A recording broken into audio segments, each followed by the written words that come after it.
நண்பர்கள் அனைவருக்கும் வணக்கம். நம்ம இந்த வீடியோ பகுதியில் எதை பற்றி பார்க்க போகிறோம் அப்படின்னா, டிஎன்பிஎஸ்சி குரூப் 4 தேர்வில் மேக்ஸில் 25க்கு 25 எப்படி எடுக்கிறது அப்படிங்கிறத பற்றின ட்ரிக்ஸை தான் ஒன் பை ஒன்னாக பார்க்க போகிறோம்.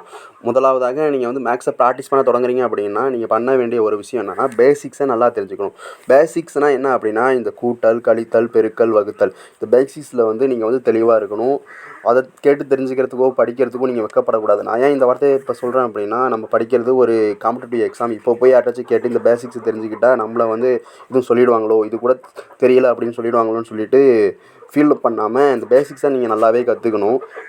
பேசிக்ஸ் தான் இந்த மேக்ஸுக்கான ஆணிவேர். இது இல்லாமல் தான் நமக்கு வந்து மேக்ஸ் வந்து ரொம்பவே கஷ்டமாக இருக்குது. அதனால் பேசிக்ஸ்க்குனே ஒரு தனி நோட்டு போட்டு அதை கற்றுக்கோங்க.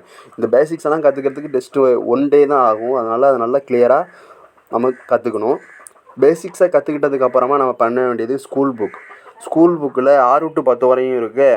6 to 10 வரையும் இருக்க மேக்ஸை வந்து நம்ம ப்ராக்டிஸ் பண்ணி பார்க்கணும். அந்த புக்கில் உள்ள மேக்ஸ் வந்து ப்ராக்டிஸ் பண்ணி பார்க்கணும். அதை எப்படி ப்ராக்டிஸ் பண்ணி பார்க்கணும் அப்படின்னா, டாபிக் வைஸாக ப்ராக்டிஸ் பண்ணி பார்க்கணும். டாபிக் வைஸாக எப்படின்னா, எக்ஸாம்பிளுக்கு டைம் அண்ட் ஒர்க்கு அப்படின்னு ஒரு டாபிக் இருக்குது அப்படின்னா, அது வந்து ஸ்கூல் புக்கில் எங்கே இருக்குது அப்படின்னு பார்த்து, எந்த ஸ்டாண்டர்டில் இருக்குது அப்படின்னு பார்த்து, அதை டாபிக் வைஸாக நல்லா கிளியராக வந்து ப்ராக்டிஸ் பண்ணிகிட்டே போகணும். ஸ்கூல் புக்கை தான் ரொம்ப முக்கியமான சோர்ஸு மேக்ஸை பொறுத்தளவுக்கு. ஸ்கூல் புக்கை தாண்டி அவங்க வெளிலேருந்து கொஸ்டின் கேட்க போகிறதில்ல. அதனால் ஸ்கூல் புக்குக்கு தான் நீங்கள் வந்து முதல்ல ப்ரியாரிட்டி கொடுக்கணும். 6 to 10 வரையும் இருக்க மேக்ஸ் வந்து ப்ராக்டிஸ் பண்ணி பார்க்கணும். அதை டாபிக் வைஸாக கிளியராக ப்ராக்டிஸ் பண்ணி பார்க்கணும். ஸ்கூல் புக்கை ப்ராக்டிஸ் பண்ணதுக்கப்புறமா நம்ம பண்ண வேண்டிய விஷயம் என்ன அப்படின்னா, ஓல்டு கொஸ்டின்ஸ், அதாவது ப்ரீவியஸ் இயர் கொஸ்டின். ஓல்டு கொஸ்டினையும் நம்ம எப்படி பார்க்கணும் அப்படின்னா, 5லேருந்து 8 வருஷத்துக்கான அந்த ப்ரீவியஸ் இயர் கொஸ்டினை நம்ம பார்த்துட்டு போகணும். மேக்ஸுக்கு ரொம்ப ரொம்ப முக்கியமானது இந்த ப்ரீவியஸ் இயர் கொஸ்டின். அந்த அளவுக்கு ஏன் இதுக்கு வந்து இம்பார்ட்டன்ட் கொடுக்கணும் அப்படின்னா, மேக்ஸை பொறுத்த அளவுக்கு கொஸ்டினும் நம்பரும் மாறாமல் அப்படியே கொஸ்டின் கேட்டிருக்காங்க. அதாவது ப்ரீவியஸ் இயர் கொஸ்டின்லேருந்து நம்பர் கூட மாறாமல் அப்படியே கொஸ்டின் கேட்ட கொஸ்டின்ஸ் எல்லாம் இருக்குது. அதனால் ப்ரீவியஸ் இயர் கொஸ்டின் வந்து நம்ம கண்டிப்பாக பார்த்தே ஆகணும். 5லேருந்து 8 வருஷத்துக்குமான ப்ரீவியஸ் இயர் கொஸ்டினை பார்க்கணும்.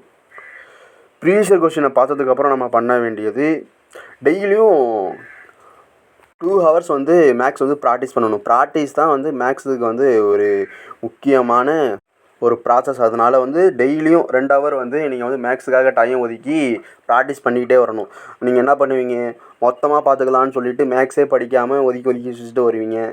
அப்படி பண்ணக்கூடாது. அப்படி பண்ணால் மேக்ஸுங்கிறது வந்து மூளையை யூஸ் பண்ணி ப்ராசஸ் பண்ணுற ஒரு ஒர்க்கு. அதனால் வந்து டெய்லியும் ஒரு 2 hour நீங்கள் ஸ்பெண்ட் பண்ணாலே போதுமானது. ஒரு மாதத்தில் வந்து மேக்ஸே கம்ப்ளீட்டாக முடிச்சிடலாம். அதனால் டெய்லியும் 2 hours வந்து ஸ்பெண்ட் பண்ணணும் மேக்ஸுக்காக ப்ராக்டிஸ் பண்ணுறதுக்கு. 2 hours படித்ததுக்கப்புறம் அடுத்ததாக நம்ம பண்ண வேண்டியது, பயம் இல்லாமல் மேக்ஸை வந்து ப்ராக்டிஸ் பண்ண பழகிக்கணும். பயம் இல்லாமல் ப்ராக்டிஸ் பண்ணணும் அப்படின்னா என்னென்னா, ஒரு சம்மை பார்த்த உடனே இது வந்து பெரிய சம்மாக இருக்குது, நம்மளால் இது போட முடியுமா, ஆன்சர் வருமா அப்படின்னு சொல்லிட்டு பயப்படாமல் நம்மளால் முடியும் அப்படிங்கிற ஒரு கான்ஃபிடென்ட்டில் வந்து சம்மை போடணும். அதனால் சம்மை பார்த்த உடனே பயப்படாதீங்க. அதை வந்து ப்ராக்டிஸ் பண்ணி பார்த்து ஆன்சரை கொண்டு வாங்க. அதுக்கப்புறம் நிறையா பேர் கேள்வி கேட்பாங்க. என்ன கேள்வி கேட்பாங்கன்னா, ஷார்ட்கட்டில் வந்து மேக்ஸை வந்து போட முடியுமா அப்படின்னு. ஷார்ட்கட் வந்து போடலாம். அதில் வந்து இப்போ 25 கொஸ்டின் இருக்குது அப்படின்னா 6லேருந்து 7 கொஸ்டின் தான் வந்து ஷார்ட்கட்டில் போடுற மாதிரி இருக்கும். மற்ற கொஸ்டின் எல்லாமே ஷார்ட்கட் இல்லாமல் ப்ராசஸாக போடுற மாதிரி தான் இருக்கும். அதனால் நீங்கள் ஷார்ட்கட்டை எதிர்பார்க்கக்கூடாது. அதனால் நீங்கள் வந்து அதில் உள்ள ஸ்டெப்ஸை வந்து நீங்கள் வந்து புரிஞ்சுக்கிட்டு ப்ராக்டிஸ் பண்ண தொடங்குங்க. அதனால் ஷார்ட்கட் வந்து எல்லா கால்குலேஷனுக்குமே செட் ஆகாது, எல்லா சம்முக்குமே செட் ஆகாது. அதாவது 6லேருந்து 7 கொஸ்டினுக்கு தான் டிஎன்பிசியில் வந்து ஷார்ட்கட்டை வச்சு போடுற மாதிரியான சம்ஸாக இருக்கும்.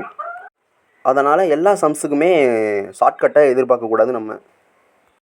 அப்புறம் மேக்ஸுக்குனே தனி டைம் டேபிள் போட்டு அதை எப்படி கொண்டு போகிறீங்க அப்படின்னா, 1 வீக்குக்கு ஒரு டாபிக் வந்து கம்ப்ளீட் பண்ணுற மாதிரி வந்து ஒரு மைண்ட் செட் பண்ணிக்கிட்டு டாபிக் வைஸாக நீங்கள் அப்படி கொண்டு போகணும். ஒரு வாரத்துக்கு நான் வந்து ஒரு டாபிக் வந்து முடிப்பேன் மேக்ஸில் அப்படின்னு சொல்லிட்டு மைண்ட் செட் பண்ணி அப்படி நீங்கள் கொண்டு போனீங்கன்னா ரொம்பவே ஈஸியாக இருக்கும். மேக்ஸை பொறுத்தளவுக்கு நிறையா கேள்வி கேட்குற பழக்கத்தை வச்சுக்கோங்க. கேள்வி கேட்குற பழக்கம் அப்படின்னா, இப்போ வந்து ஒரு சம்முக்கு வந்து நமக்கு வந்து ஆன்சர் தெரியல அப்படின்னா அவங்க ஃப்ரெண்ட்ஸுக்கிட்ட வந்து கேட்டு அந்த சம்மை வந்து ப்ராக்டிஸ் பண்ணுற மாதிரி வச்சுக்கோங்க. இந்த சம்மு தானே, இந்த ஒரு சம்லேயே மேக்ஸில் வந்து நம்ம 25 out of 25 வந்து எடுத்துகிட்டு போகிறோம் அப்படின்னு சொல்லிட்டு அதை ஒதுக்கி வைக்காமல், ஒரு சம்மில் வந்து ஒரு டவுட்னா அது உடனே வந்து ஃப்ரெண்ட்ஸுக்கிட்டேயோ இல்லை உங்களுக்கு பயிற்சி அளிக்கிற ஆசிரியர்கிட்டையோ கேட்டு வந்து அதை ப்ராக்டிஸ் பண்ணுற பழக்கத்தை வச்சுக்கோங்க. ஏன்னா வந்து எந்த அளவுக்கு மேக்ஸில் வந்து உங்கள் மைண்டில் வந்து கேள்விகள் எழும்போதோ அந்த அளவுக்கு நீங்கள் வந்து மேக்ஸில் வந்து கிளியர் ஆகிட்டு வரீங்க அப்படின்னு அர்த்தம். அதனால் கேள்வி கேட்குற பழக்கத்தை வச்சுக்கோங்க. எப்படியும் உங்கள் ஃப்ரெண்ட்ஸுக்கெலாம் நீங்கள் ஃபோன் அடித்தா உங்கள் காலை எடுக்காமல் இருக்க போகிறது இல்லை. அதனால் ஒரு சம் உங்களுக்கு தெரியல அப்படின்னா என்னென்ன டவுட் இருக்கோ உங்கள் ஃப்ரெண்ட்ஸுக்கிட்ட கேட்டு கிளியர் பண்ணி ப்ராக்டிஸ் பண்ணிக்கிட்டே வாங்க. மேக்ஸில் ப்ராக்டிஸும் அவசியம், கேள்வி கேட்குறதும் அவசியம், கேள்வி எழும்புறதும் அவசியம். அடுத்ததாக மேக்ஸை பொறுத்த அளவுக்கு நீங்கள் இந்த ப்ராக்டிஸ்லாம் பண்ணிட்டு வந்ததுக்கப்புறம் ஃபைனல் ஸ்டெப் என்னன்னா, எப்படியும் ஒரு சம்முக்கு உங்களுக்கு வந்து ஆன்சர் வரல அப்படின்னா வந்து உங்களுக்கு மட்டும் வரல அப்படின்னு நினைக்காம மற்றவங்களுக்கும் அது தப்பாக தான் வரும். அதாவது எல்லாருக்குமே கஷ்டமாக தான் இருக்கும். நம்மளால் முடியாதது எதுவுமே இல்லை அப்படின்னு சொல்லிட்டு மேக்ஸை வந்து ஹேண்டில் பண்ண கற்றுக்கோங்க. அதாவது நம்மளுக்கு இதுக்கான ஆன்சர் வரும், கண்டிப்பாக வரும். அப்படி வரலன்னா கொஷின் வந்து தப்பாக இருக்கும், நான் தப்பு பண்ணியிருக்க மாட்டேன் அப்படிங்கிற ஒரு கான்ஃபிடென்ட் லெவல் வந்து உங்களுக்கு வரணும் ஃபைனலாக. அதனால் இந்த ப்ராசஸ் எல்லாம் பண்ணிட்டு தான் நான் சொல்கிறேன். படிக்காமையே அவ்வளோ கான்ஃபிடென்ட்டாக இருக்கக்கூடாது. எல்லா ப்ராசஸும் பண்ணி முடிச்சுட்டு ப்ராக்டிஸ் பண்ணதுக்கு அப்புறமா ஒரு சம்முக்கு வந்து உங்களுக்கு வந்து ஆன்சர் வரல அப்படின்னா நான் வந்து தப்பு பண்ண மாட்டேன், இந்த கொஷின் தான் தப்பாக இருக்கும் அப்படிங்கிற லெவலுக்கு ஒரு கான்ஃபிடென்ட்டாக நீங்கள் வந்து மேக்ஸை வந்து எதிர்கொள்ளணும். எல்லாராலையும் கண்டிப்பாக மேக்ஸில் வந்து 25க்கு 25 எடுக்க முடியும். ஏன்னா 25க்கு 25 எடுத்தவங்க ஏற்கனவே நிறைய பேர் இருக்காங்க. இந்த மேக்ஸில் வந்து 25 வந்து ரொம்ப ரொம்ப முக்கியம். இது வந்து எங்கே ரிஃப்ளெக்ட் ஆகும் அப்படின்னா, நீங்கள் வந்து இப்போ வந்து கட் ஆஃப் அடிப்படும். நீங்கள் கவுன்சிலிங் போகிறீங்க அப்படின்னா 1 மார்க்கில் 2 மார்க்கில் வந்து போஸ்டிங் விட்டவங்களும் நிறைய பேர் இருக்காங்க. நீங்கள் மேக்ஸில் வந்து 25க்கு 25 எடுத்தால் தான் அதுலேருந்து நீங்கள் வந்து தப்பிக்க முடியும். அதனால் மேக்ஸை வந்து ஒதுக்கி வைக்கலாம், இல்லை அப்புறம் பார்த்துக்கலாம் அப்படின்னு சொல்லிட்டு நீங்கள் போனீங்கன்னா மேக்ஸ் வந்து அதிகரிச்சுக்கிட்டே தான் போகுமே தவிர கம்மியாகாது. அதனால் நீங்கள் டெய்லியும் ஒரு 2 ஹவர் வந்து மேக்ஸை வந்து ப்ராக்டிஸ் பண்ண தொடங்குங்க. எல்லாருக்குமே கண்டிப்பாக வந்து 25 எடுத்தே ஆகணும் மேக்ஸில். நம்ம வந்தது காம்படிட்டிவ் எக்ஸாம் ஃபீல்டுக்கு. இந்த ஃபீல்டுக்கு வந்துட்டாலே நமக்கு பிடிச்ச சப்ஜெக்ட்டோ பிடிக்காத சப்ஜெக்ட்டோ எந்த சப்ஜெக்ட்டோ, ஆனால் அதில் நம்ம வந்து ஃபுல் மார்க் ஸ்கோர் பண்ணி தான் ஆகணும். அதை நம்ம எப்போதுமே ஒதுக்க முடியாது. அதை நல்லாவே ஞாபகம் வச்சுக்கிட்டு நல்லா ப்ராக்டிஸ் பண்ண தொடங்குங்க. எல்லாராலையும் 25க்கு 25 கண்டிப்பாக மேக்ஸில் எடுக்க முடியும். மேக்ஸை பொறுத்த அளவுக்கு வேறு ஒன்றுமே கிடையாது. ஸ்கூல் புக்கு 6வதுலேருந்து 10வது வரையும் நீங்கள் வந்து ப்ராக்டிஸ் பண்ணிட்டு வரீங்க டாபிக் வைஸாக. அதுக்கப்புறம் ப்ரீவியஸ் இயர் கொஷின் பார்க்குறீங்க. அதாவது 5லேருந்து 8 வருஷத்துக்குமான அந்த ஓல்டு கொஷினை நீங்கள் வந்து பார்க்குறீங்க. ஓல்டு கொஷினை பார்த்ததுக்கப்புறம் டெய்லியும் 2 ஹவர் வந்து ப்ராக்டிஸ் பண்ணிட்டு வரீங்க. ப்ராக்டிஸ் தான் ரொம்ப ரொம்ப முக்கியம் அப்படின்னு நான் சொன்னேன் இல்லையா? ப்ராக்டிஸ் தான் ரொம்ப ரொம்ப முக்கியம். மேக்ஸை வந்து சேர்த்து வச்சுக்கிட்டே போகக்கூடாது, இல்லை அப்புறம் பார்த்துக்கலாம் அப்படின்னு சொல்லிட்டு போக முடியாது. ஏன்னா எக்ஸாம் நெருங்க அதுக்கப்புறம் மற்ற டாபிக்ஸை கம்பேர் பண்ணுற போது இது வந்து மேக்ஸ் வந்து உங்கள் மைண்ட்லேயே நிற்காது. அதனால் டெய்லியும் 2 ஹவர்ஸ் மேக்ஸுக்காக நீங்கள் ஒதுக்கி தான் ஆகணும். அதுக்கப்புறம் பயம் இல்லாமல் ப்ராக்டிஸ் பண்ணணும், அவ்வளோதானே தவிர மேக்ஸ் வந்து ரொம்ப வந்து பிடிக்காத சப்ஜெக்ட்லாம் கிடையாது. நமக்கு புரியாததுனால அது பிடிக்காமல் போயிட்டு அவ்வளோதானே தவிர மேக்ஸ் வந்து மிகவும் ஈஸியான சப்ஜெக்டு தான்.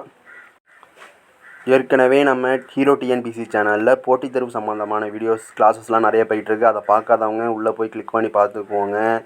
இது போன்ற போட்டித் தேர்வுக்கான வீடியோஸை நீங்கள் பார்க்கணுன்னா நம்ம சேனலை ஒரு சப்ஸ்கிரைப் பண்ணிக்கோங்க. தமிழில் 100க்கு 100 எப்படி எடுக்கிறது, ஜிகேயில் எப்படி அதிக மதிப்பெண் பெறுறது அப்படின்லாம் நம்ம வந்து வீடியோ வந்து போட்டிருக்கோம். அதை பார்க்காதவங்களும் பார்த்துக்கோங்க. நன்றி, வணக்கம்.